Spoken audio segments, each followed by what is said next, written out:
My name is Naomi Vance and I am 34 years old. At dinner, my sister slammed her wine glass onto the table, looked me in the eye and said, "Mom and Dad decided that I am getting the family home in Naperville because I am the successful child." My brother laughed, turned his phone camera toward my face and added, "You wasted every dollar paying apartment rent for years while she built a real career. You walk away with nothing." My mother nodded, stating that my sister deserved the $1.2 million property based on her achievements. My sister then demanded that I hand over my spare keys to the estate by tomorrow morning so she could begin renovations. I kept my hands on my lap and remained silent. I did not yell, nor did I explain my bank account to any of them. 10 minutes later, the front door opened. Attorney Eugene stepped into the dining room carrying a sealed leather portfolio. He did not smile.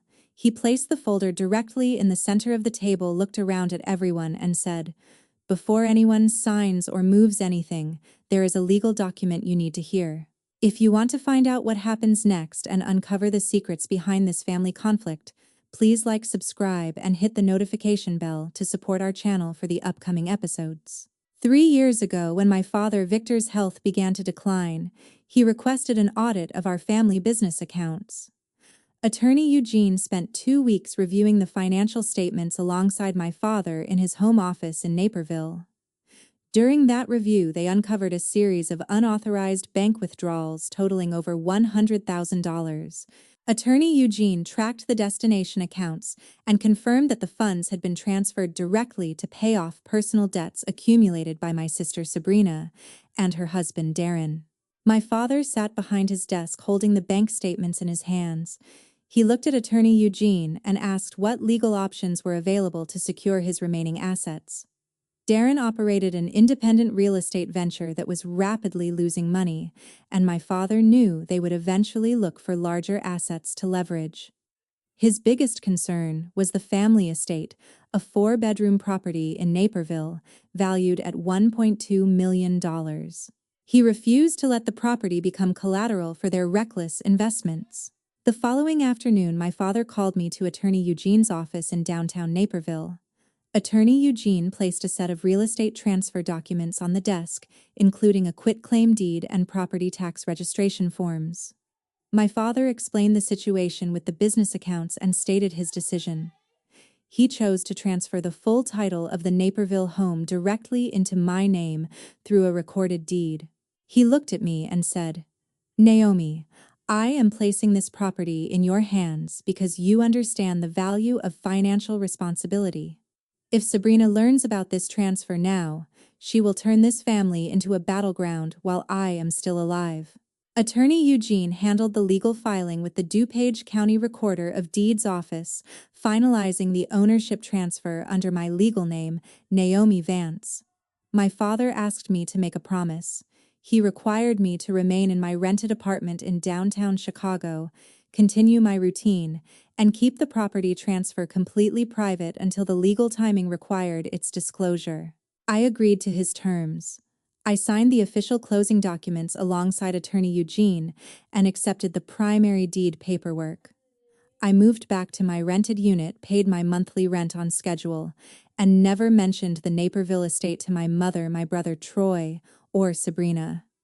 For 3 full years, I kept that legal document locked inside my personal safe, watching my family assume I was struggling financially while they spent money they did not own. On Monday morning at exactly 8 o'clock, the doorbell of my rented apartment in downtown Chicago rang loudly. I opened the door and found my sister Sabrina standing in the hallway holding a leather designer handbag and a yellow legal notepad. She walked straight past me into my living room without waiting for an invitation, setting her coffee cup down on my dining table. She tapped her pen against the notepad and looked around my small apartment, saying, "I am making a complete inventory list today. Since Mom and Dad decided the Naperville estate is mine, I need all the original keys, the garage access codes, and the home insurance policies you have been holding since Dad went to the hospital." I stood near the kitchen counter and watched her pull out a printed checklist. She stated that she scheduled an interior design crew to inspect the property on Friday afternoon to prepare for a full renovation.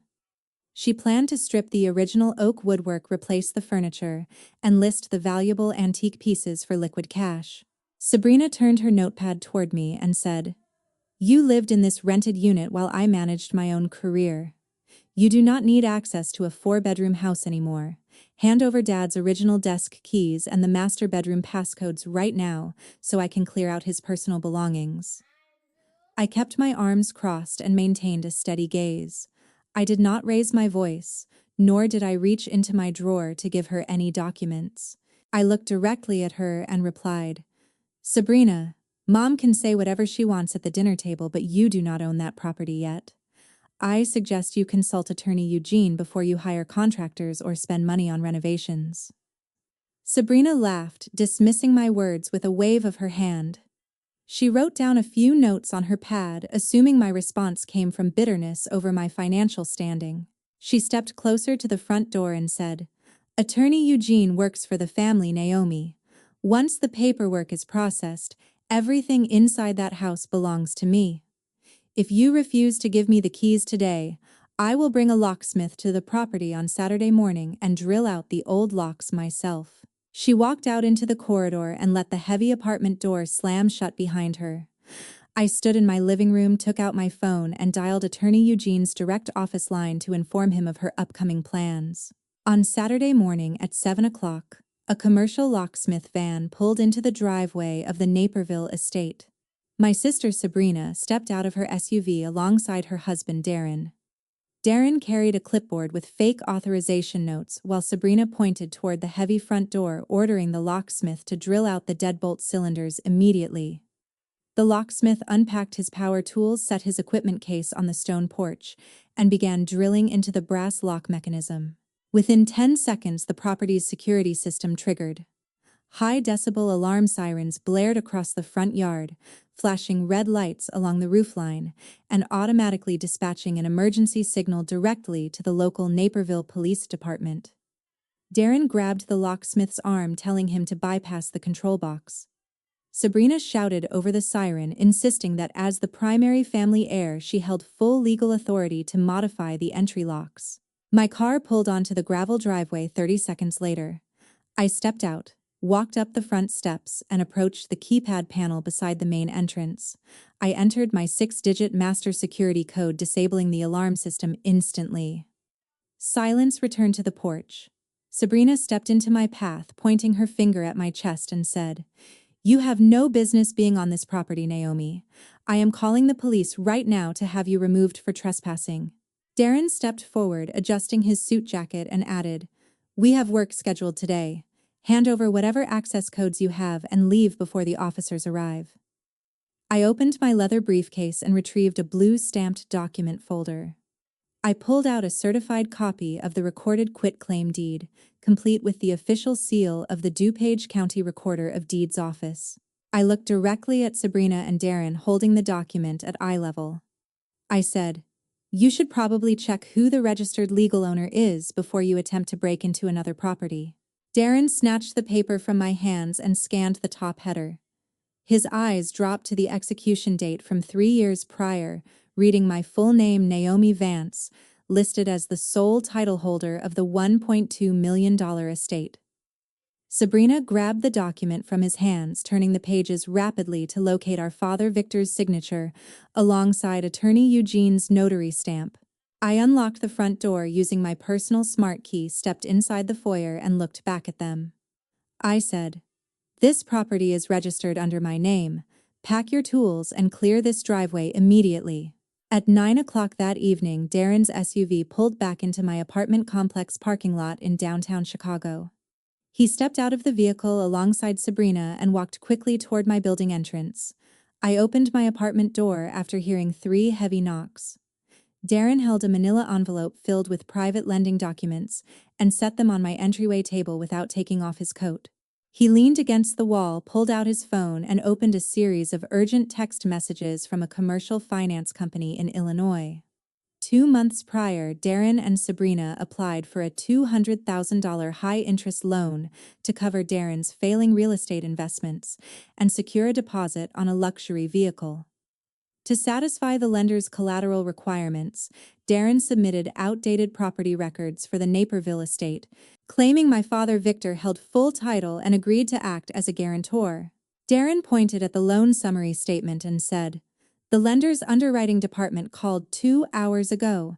They ran a property title search following our incident at the house this morning, and the system flagged a major conflict. The recorded title belongs to you, not Dad." Sabrina stepped forward, opened the envelope, and pulled out a joint signature addendum form. She stated that the lending company put a 48-hour freeze on their account and threatened to forward the loan file to commercial fraud investigators if the ownership discrepancy was not resolved immediately. Darrin had forged my father Victor's signature on the initial guarantee paperwork before my father passed away. Sabrina placed a pen directly on top of the addendum form, looked at me and said, "You need to sign this transfer agreement right now as the current title holder. If you do not sign as the guarantor, the lender will void the contract and report Darrin for loan fraud by Monday morning."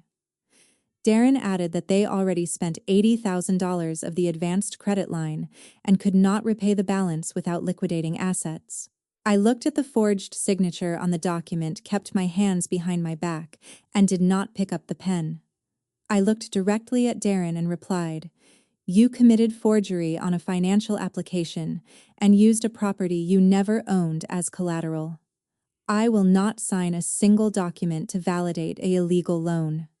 Sabrina reached for my arm, but I stepped back into my apartment and closed the door firmly, leaving them standing in the hallway with their paperwork. On the following Sunday afternoon, my mother Beverly summoned the entire family to my younger brother Troy's townhouse in Naperville. When I arrived, my mother sat at the dining table with Troy, while Sabrina and Darrin occupied the couch in the adjacent living room.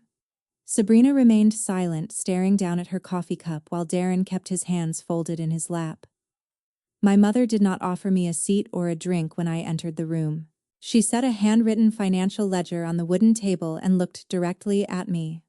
My mother was unaware of Darrin's forged loan documents or the pending commercial investigation. She believed Sabrina simply faced an unexpected cash shortage for her boutique business and required immediate family support. My mother gestured toward the ledger and said, "Your sister dedicated years to representing this family in public while you stayed in your apartment. She needs $50,000 by tomorrow morning to clear her business obligations. Since you hold the title to the Naperville house, you will either write a check or allow her to secure a short-term line of credit against the property." Troy leaned against the doorframe, nodded, and added, "You got the entire house for free, Naomi. Giving up $50,000 or signing a simple bank guarantee is the minimum you can do for your own sister." Sabrina did not look up or explain the reality of her $200,000 fraudulent loan. She allowed our mother and brother to pressure me on her behalf. I stood near the entrance of the dining room, keeping my posture upright and my hands at my side. I looked at my mother and replied, "I will not write a check for $50,000, nor will I permit anyone to place a lien against the Naperville property." My mother slammed her hand onto the table, causing the coffee cups to rattle, and said, "If you walk away from your own sister when she needs help, do not expect this family to treat you as one of us ever again." I met her gaze without flinching and responded calmly, "I am not abandoning my family, Mom. I am simply refusing to pay $50,000 for reckless financial choices that I did not make." Troy stepped closer to accuse me of hoarding my father Victor's wealth, but the front doorbell rang twice before he could finish his sentence. At that precise moment, Attorney Eugene stepped into the hallway carrying a heavy black briefcase. I had requested his presence prior to the family gathering to ensure all legal matters were addressed with verified facts. He walked into the dining room, placed his briefcase flat on the wooden table, and opened the dual combination locks with 2 distinct metallic clicks. My mother Beverly adjusted her glasses, looked at Attorney Eugene, and asked why my father Victor's former corporate lawyer was attending a private family discussion. Attorney Eugene did not offer a formal greeting. Instead, he pulled out 2 thick manila folders bound with red legal tape and laid them side by side on the table.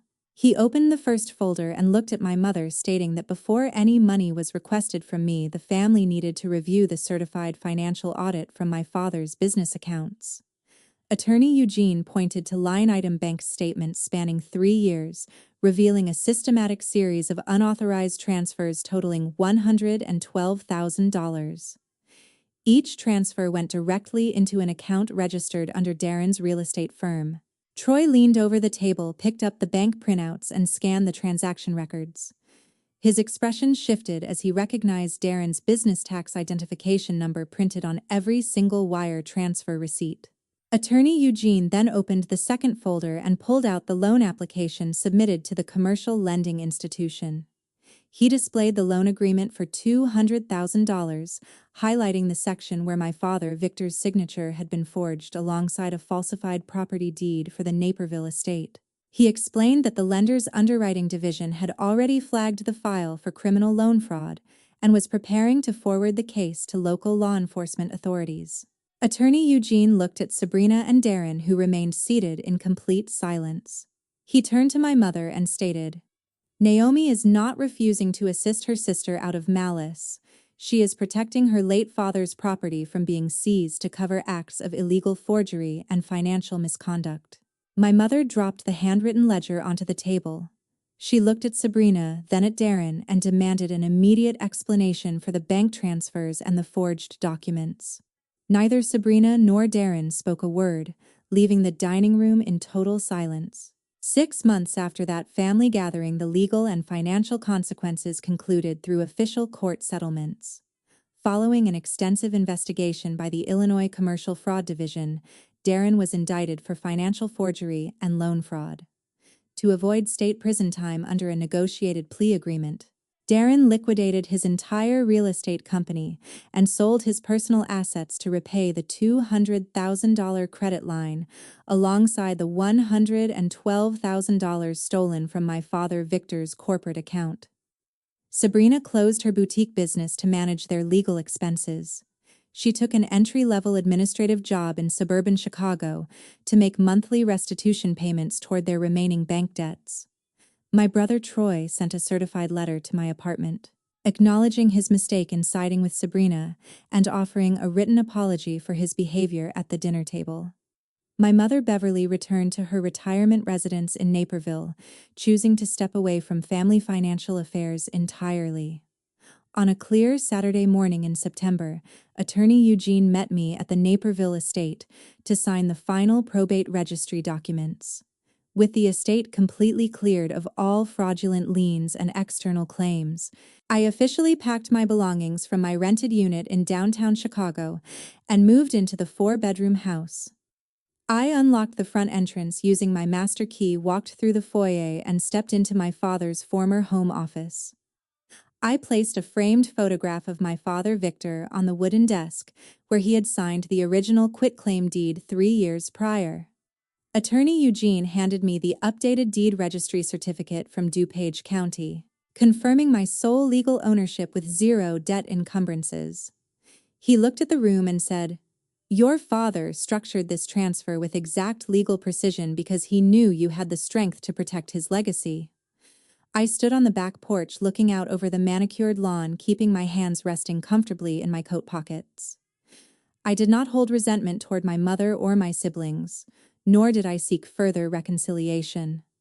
I had honored my father Victor's wishes, protected his hard-earned property from illegal exploitation, and built my future on honesty, patience, and financial responsibility. I closed the porch door behind me, stepped back inside the house, and began my new chapter as the rightful owner of the Naperville estate. Before we wrap up today's story, don't scroll away just yet, because the resolution of Naomi Vance's journey carries profound lessons that every family should reflect upon.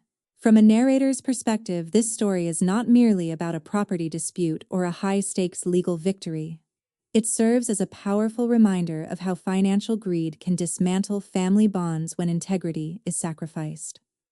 Naomi's father, Victor, demonstrated true wisdom by separating emotional pressure from practical reality. He recognized that blind favor toward an irresponsible child does not build success, it only enables further ruin. Furthermore, Naomi's composure throughout this entire ordeal highlights the strength of patience and financial discipline. Instead of engaging in loud arguments or attempting to prove her worth to relatives who judged her by material wealth, she allowed legal facts and quiet endurance to speak for her. Truth does not need to shout when solid evidence stands behind it. Family should be a foundation of mutual respect and accountability, not a tool to justify deceit or emotional manipulation. Now we would love to hear your thoughts. If you found yourself in Naomi's shoes facing immense pressure from your own family, would you have remained silent for 3 full years to protect the truth, or would you have handled the situation differently? If you have a different perspective or approach, please leave your comment below. Thank you for watching, and if you found value in today's episode, please like, subscribe, and share this video to support our channel for more meaningful stories.